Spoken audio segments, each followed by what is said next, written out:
శ్రీమాత్రే నమ. జయ గురు దత్తాత్రేయ నమ. ఈ వీడియోలో మనం రవి సంక్రమణం అంటే మనకి సూర్య భగవానుడు ప్రతి నెల ఒక రాశి నుంచి ఒక రాశిలోకి మారడం జరుగుతూ ఉంటుంది.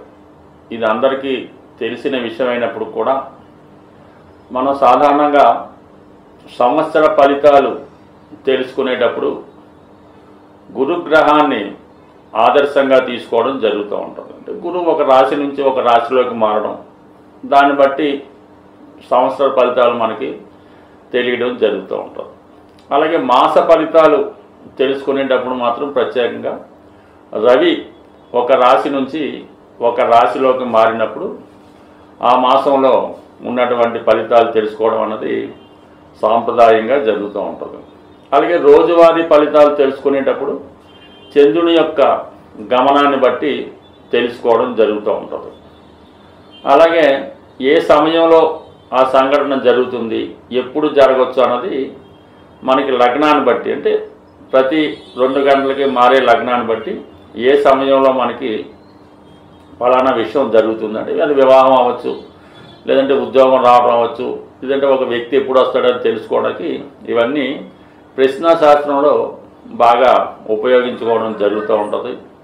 బట్ ఏదైనా ఒక గ్రహం ఒక రాశి నుంచి మరో రాశికి మారినప్పుడు ఈ సువర్ణమూర్తి, రజితమూర్తి, తామ్రమూర్తి అనే విధంగా లోహమూర్తులుగా ఏర్పడడం, దాన్ని బట్టి ఫలితాలు నిర్ణయించడం కూడా సాంప్రదాయంగా జరుగుతూ ఉంటుంది. అంటే గ్రహాల్లో కల్లా అత్యంత ముఖ్యమైన గ్రహం రవి గ్రహం. అంటే జాతకంలో కూడా రవి ఉన్న స్థానాన్ని బట్టి జాతకుడి యొక్క స్థితిగతులు, అలాగే గోచారంలో రవి యొక్క ప్రవేశాన్ని బట్టి, రవి యొక్క సంచారాన్ని బట్టి ఎప్పుడు ఏ విధంగా జరుగుతుంటాయి. ఈవెన్ వర్షాలు రావాలన్నా, ఎండలు కురవాలన్నా, తుఫాన్లు రావాలన్నా, తిథులు ఏర్పడాలన్నా, మాసాలు ఏర్పడాలన్నా, ఋతువులు ఏర్పడాలన్నా సమస్త సృష్టికి కూడా సూర్యభగవానుడే ఆధారం అవుతుంది. మనం కాల గమనాన్ని లెక్కించుకోవాలన్నా ఇవన్నీ కూడా మరి సూర్యుడి యొక్క స్థితిని బట్టి ఆధారపడి ఉంటుంది. అంటే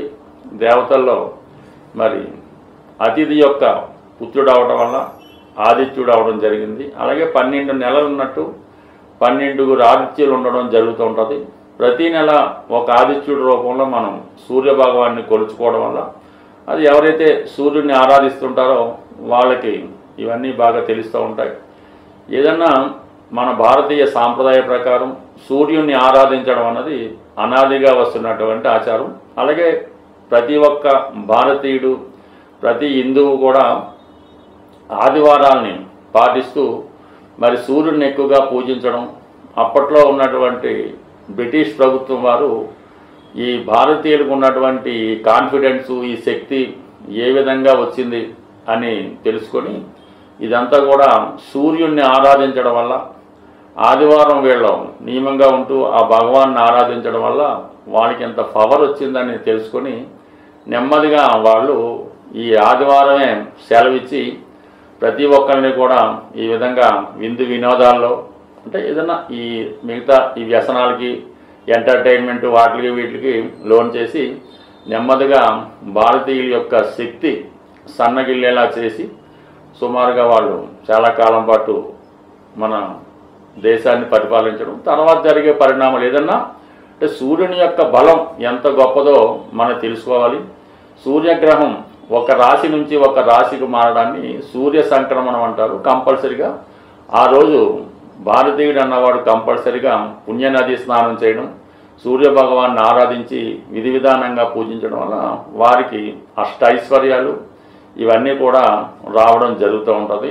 సూర్యుడు అటు ఆరోగ్యాన్ని ఇవ్వగలడు, అటు ఐశ్వర్యాన్ని ఇవ్వగలడు, అటు అధికారాన్ని కూడా ఇవ్వగలడు. బట్ ఏదైనా సూర్య భగవాన్ని ఆరాధన ఇంపార్టెంట్. ప్రస్తుతం మనం ఈ రోజు అంటే మనం ఆగస్టు 16వ తారీఖు, అంటే మనకి ఇంగ్లీష్ లెక్క ప్రకారం 17వ తారీఖు వస్తుంది. 16వ తారీఖు రాత్రి 1 గంట సుమారు ప్రాంతంలో ఈ సూర్య భగవానుడు కర్కాటక రాశి నుంచి సింహరాశిలోకి ప్రవేశించడం జరుగుతుంది. సాధారణంగా రాశుల్లోకెల్లా సింహరాశి అంటే సూర్యుని స్వక్షేత్రం అవటం వల్ల దీనికి ఎక్కువ ప్రాధాన్యత రావడం జరుగుతూ ఉంటుంది. మరి సింహరాశిలో ప్రవేశించినటువంటి సూర్యభగవానుడు వివిధ రాశుల వారికి ఎటువంటి ఫలితాన్ని ఇవ్వగలడు అన్న విషయాన్ని మనం ప్రతి రాశి వారికి వివరంగా తెలుసుకునే ప్రయత్నం చేద్దాం ఈ వీడియోలో మనం కుంభరాశి వారికి రవిగ్రహ సంక్రమణం ఏ విధమైనటువంటి ప్రయోజనాన్ని కలిగిస్తుంది అని పరిశీలించే ప్రయత్నం చేద్దాం.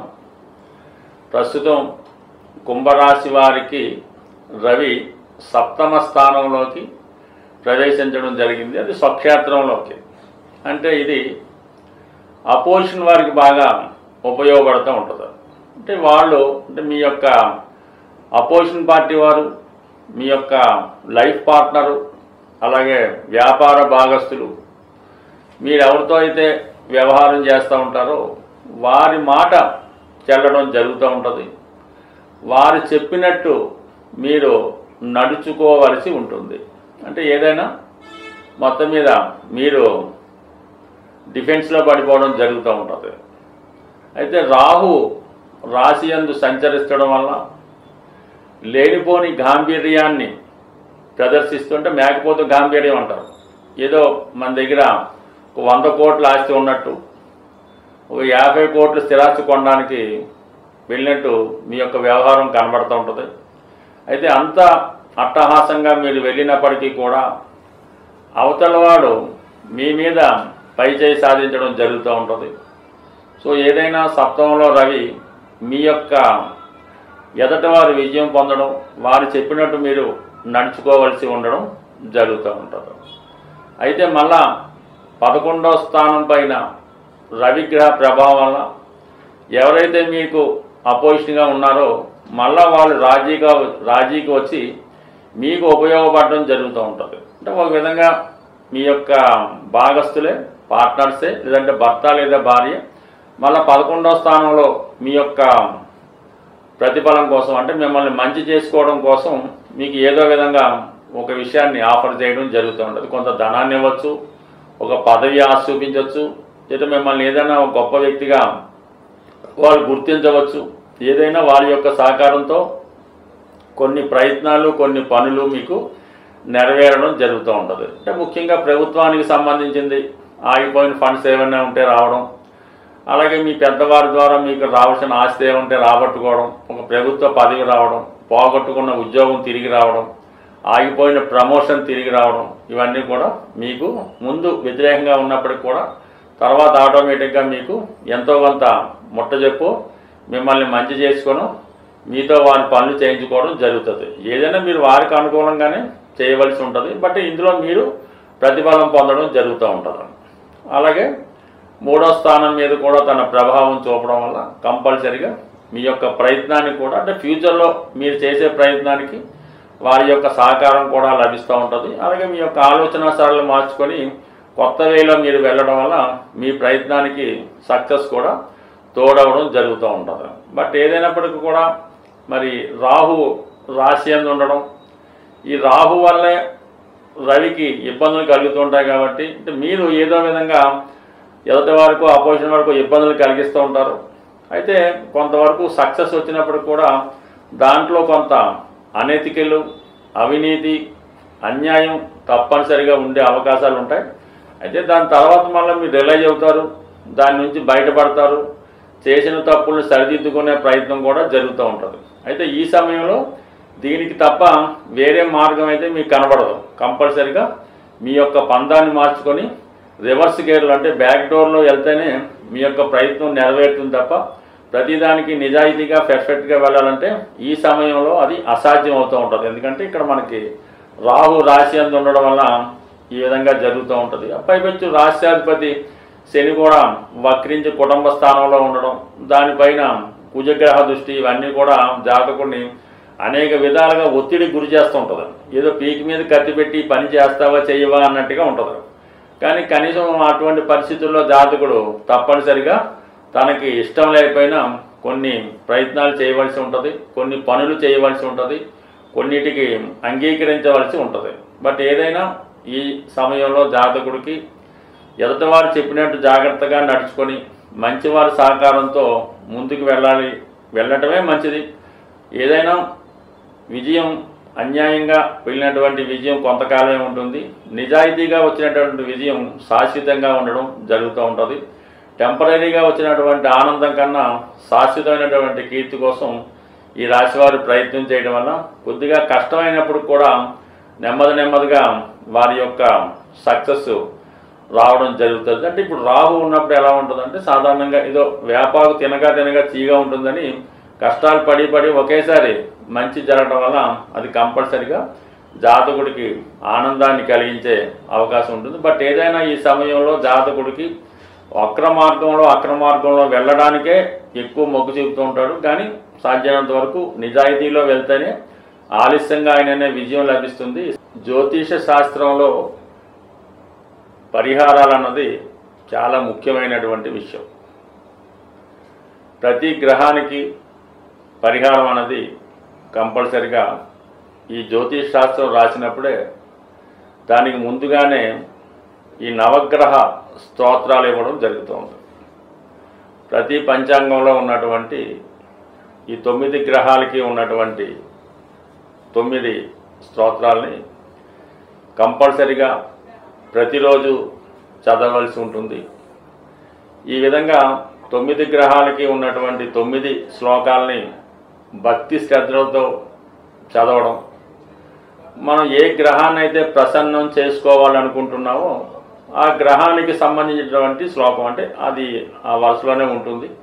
దాన్ని ఒక 41 సార్లు చదివించి మళ్ళా ఈ నవగ్రహ స్తోత్రాన్ని మళ్ళా రిపీట్ చేసి దాన్ని పూర్తి చేయడం అని ఇది ఒక దినచర్యగా చేసుకోవాలి.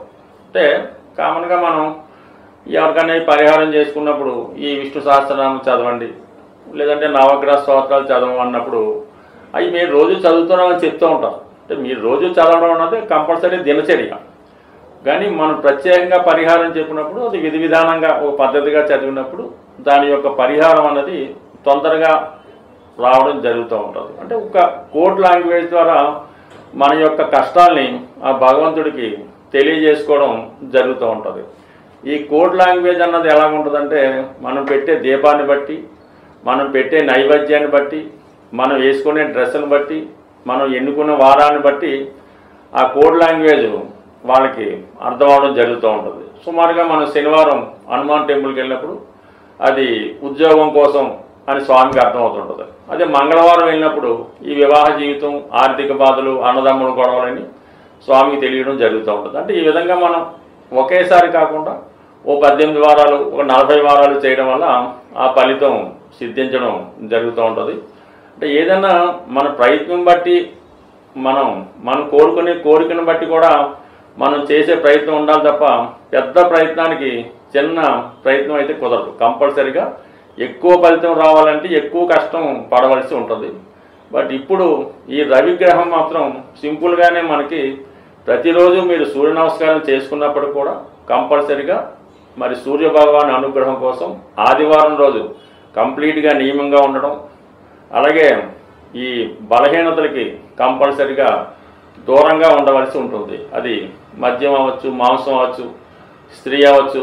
ఈవెన్ ఆ రోజు బ్రహ్మచర్యం పాటించి కేవలం ఆ నియమంగా ఉంటే మళ్ళీ మన్నాడు సూర్యోదయం దాకా పవిత్రంగా ఉండడం వల్ల మీలో స్టామినా పెరుగుతుంది, సామర్థ్యం పెరుగుతూ ఉంటుంది. ఎప్పుడైతే మీలో వ్యక్తిగత సామర్థ్యం పెరిగిందో దేన్నైనా సాధించగలిగే సంకల్పం పెరుగుతుంది. అదే రవి యొక్క అనుగ్రహం అన్నమాట. ఇవన్నీ కూడా ఈ ఆదివారం నియమం పాటించడం వల్ల, ముఖ్యంగా రవి తండ్రి కారకుడు అవటం వల్ల తండ్రి గారిని కంపల్సరిగా గౌరవించడం, వాళ్ళకి బతికుంటే వారికి కావాల్సినటువంటి సదుపాయాలు సమకూర్చడం. మీ తండ్రి గారు చాలా కోటీశ్వరుడే అవ్వచ్చు, కానీ ఆయనకి చిన్నవి అంటే కేవలం వాళ్ళకి ఒక చెప్పుల జత లాంటిదో, ఆయన గొడుగు వారితో గొడుగు లాంటిదో ఇవ్వడం వల్ల, వారికి ఏవైనా ఈ పూజకు ఉపయోగించే వస్త్రాలు లాంటివి కొనివ్వడం వల్ల మీ తండ్రి గారి యొక్క అనుగ్రహానికి పాత్రలు అవ్వడం జరుగుతుంటుంది. వీలైతే మీకు తాతగారు ఉన్న, తండ్రి గారు ఉన్న వాళ్ళకి ఇటువంటి చిన్న సర్వీస్ చేయడం వల్ల మీరు భగవంతుణ్ణి ఆరాధించిన దానికన్నా ఎక్కువ ఫలితం అన్నది తొందరగా పొందడం జరుగుతూ ఉంటుంది. సో ఏదైనా మీ సంకల్పం, అందులో ఉన్నటువంటి డెడికేషను మీకు అన్ని సమస్యల నుంచి, ప్రతి నవగ్రహానికి సంబంధించినటువంటి వ్యక్తి మీ గృహంలో ఉండడం జరుగుతూ ఉంటుంది.